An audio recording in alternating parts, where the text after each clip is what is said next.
Hey there, I'm John. And I'm Josh. And we're talking about college football, particularly the Week 8 recap. So we're going to look at some of the big games. We're going to start off with the upset predictions that Josh had.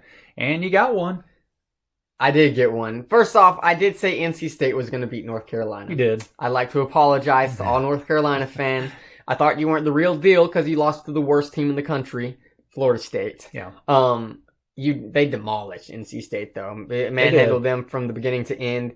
Really makes me question a lot when it comes to just that other game against Florida State, man. I know we're just going back, but I just don't understand. Yeah. That being said, pretty proud of this one, guys. I said Indiana was going to beat Penn State. Oh my goodness. Let me tell you, for the longest time in that game, I was like, oh, I'm going to get this. Like, Indiana was winning by like a good little bit there, and I was like, I just pulled a crazy upset out of nowhere. Don't even know why I picked them. And then Penn State comes back. Yeah, they did. And then they have the ball with 2 minutes left. 2 minutes left. And score a touchdown when they shouldn't. I know. Not only did they score a touchdown, but let's just go ahead and go for 2 points on the conversion. No. I'm talking about early in the game. This is not Indiana. Oh, okay. Yeah. Okay. And so they scored. They should have ran the clock out. They had time to run the clock out, and they chose to score the touchdown. Didn't run the clock out. Yes. Indiana wins in overtime with a crazy controversial 2-point conversion. Oh my goodness. That conversion, even after watching it over and over again, I still wasn't sure. I had no idea. And the fact that they called it 2 on the field, I do think it was the right decision. And that's what it was. That's what it was. Whatever the call, whatever they had said on the field, insane. They would have just let it stand because there was who knew what to do with it. Yeah. Insane. Good call though. All right, so some other upsets of the week. Virginia Tech, what on earth? When you're facing Wake Forest, Virginia Tech, they just can figure out ways to lose to teams that you're not supposed to lose to. They really can. And what confuses me is like they're finally starting to get their players back from COVID, and now they're losing. Yeah. It's like, what is happening? Wake Forest? Oh. Wake Forest. Disappointing game, disappointing loss for Virginia Tech. AC season just a mess besides Clemson, if we're being honest. And I guess Notre Dame sort of could win for Wake Forest. Yeah. Then the other one was Cincinnati and SMU. I'm not for sure why Cincinnati wasn't favored in this game, but they definitely showed they should have been. 42-13, absolutely destroyed. I mean, they were higher ranked than SMU was going into the game. Absolutely destroyed. Yeah. SMU. Took them apart. And SMU was undefeated at that time. Yeah, they were. Anyways. Not anymore. So some interesting ones. I would say interesting was this one was touted sort of as the game of the week. It was game day, wasn't it? Yep. Yeah. Michigan at Minnesota. You had number 18 versus number 21, and wow, Minnesota, you were not riding the wave that you were riding from last year of looking really good. And this was good for Michigan. Harbaugh, they tend to struggle against teams they should like rank teams. Yes. Or just like big games in general. So good win for Michigan. Ohio State. Yeah, they should be proud. They always struggle against Ohio State. That's a good win. Then you had Syracuse at Clemson.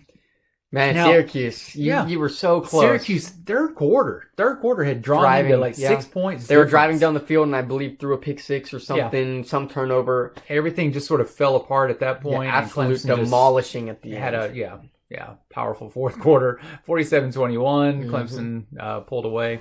Okay. Middle Tennessee at Rice. I know this is a game that who's going to ever mention this, but Rice has an opportunity at the end of the game to get a field goal and win the game. It was overtime. Get a field goal, put the game away, and the ball hits the right upright, hits the bottom middle, hits the left upright, hits the bottom middle again, and falls forward. So they didn't get it, and they end up losing it. It's a video worth looking up and watching. It is look that one up. Insane what happened. Because my prediction is that can never happen again. It probably won't. It really probably won't. Just statistically, hitting 4 times like that. Incredible that it did happen. No. That's why that game's worth mentioning. Okay, another interesting. This isn't even a game. Les Miles at Kansas. He's 0-5 right now in the season, and his schedule doesn't get easier. No. Kansas is probably going to go 0-12 per usual for them.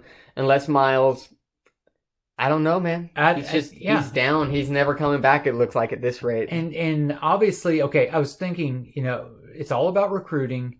can you just not recruit to Kansas? Maybe nobody wants to go to Kansas. I mean, he can't really say much. Doesn't have a good football team. No one wants to live there. Yeah. Okay, then another one.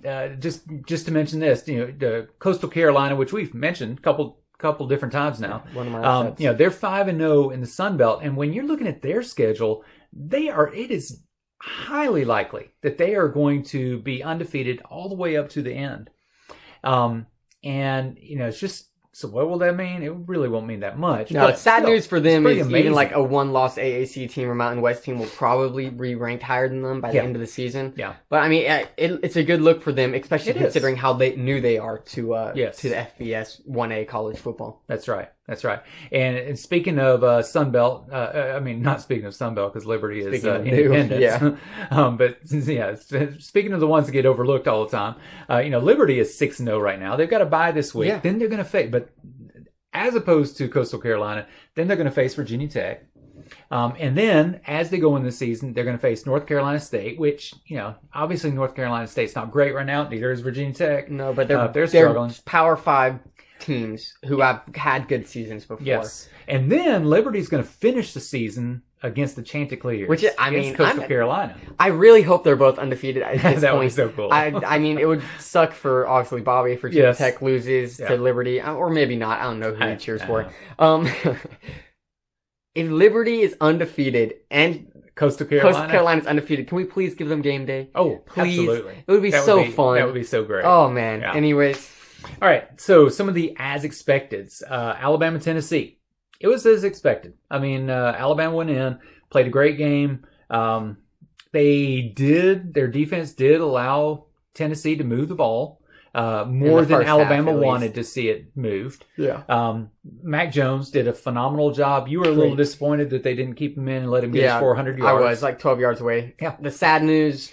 Oh, Jalen Waddle, he turned his ankle out for the season. A high ankle sprain and fracture, so he's out for the season. Hopefully that would be able to be remedied and he'll be in the NFL draft. But yeah, great that receiver. Everyone loves him. He's so much fun fast to watch. We really hope to see him recover. It's a shame. I hate seeing 100%. that. So what about Pruitt at Tennessee? Are his days numbered? I mean, again, they were coming in. They were ranked. Tennessee ranked here at the beginning of the season. All this promise. They were. They were also riding away from this past season, like 7 in a row or something. What I have to say is, like, being Pruitt in these situations, or just any teams, for example, like Texas or Oklahoma or whatever it might be, or USC, where these teams have just such high expectations. I feel like as a coach, it's almost always going to be a disappointment to your fans because the expectations are unrealistic, right? You just essentially put these expectations on a team just because they've been good before, like USC, like Texas. And then all of a sudden when they're not good, fans are like, get them out, right? You don't really have a chance to do well, and I guess the tough thing about Pruitt, though, as far as Tennessee, I mean, they've played... playing Alabama, they're playing some tough opponents. Texas, yeah, they've really. It's not like they're playing just these. Kentucky was a little embarrassing, but that was, and then Kentucky's just so hard to figure out anyway. But yeah, they are. Okay, then you had another, as expected, Nebraska at Ohio State. Actually uglier than I even expected. I mean, good grief, they got completely destroyed. 52-17, man. That's a beatdown. Fields had a great game. He'll be a Heisman contender, even though they're starting so late. He's just a great quarterback. Yeah. So what about Scott Frost, his days at Nebraska? You want to say they're numbered. This is, third year or something? Yeah, it's his third year. I mean, unless he does to build. Unless he gets some upsets, I think, in this season, he really could be on the hot seat. Hard to picture upsets. But then, do you fire a guy that's an alum from your university? So tough. You might have to. So tough. What do you do? But yeah, pretty disappointing, though. I know after taking him out of UCF and how great he was doing there, and then, boom, nothing. Then you had Utah State at Boise State. I would say it was a solid performance by Boise State. The only quarter they didn't play great in was the third quarter. Every other quarter they dominated. Good run, good pass. I mean, they look like a solid team, and they're already ranked because of just one win. So I would keep out for them, at least with group of 5 teams. Bachmeier, he had a good game. He did. Great quarterback. He played well. All right, so then number 17, Iowa State at Oklahoma State, number 6. And that was a close game. It was supposed to be. I mean, these are two good teams playing each other. right. Iowa State consistently has a good football team, especially when it comes to upsets. So I say Oklahoma State survived this game, and they survived it narrowly. 24-21. Yeah. That's a good win for them. Good win for Oklahoma State. They stay undefeated, stay in the top 10. Yep. Congratulations. Yep. And that keeps them on top of the Big 12, too. So good job. Then you have South Carolina at LSU. And, wow, I was actually expecting this to be more of a struggle.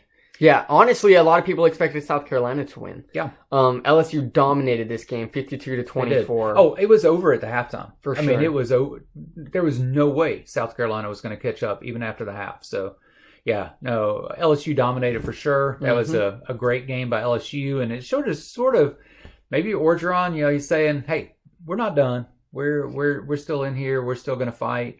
Yeah, I agree. Yeah. Good win for LSU. Absolutely. All right, so that was looking at Week 8, and join us when we talk about Week 9.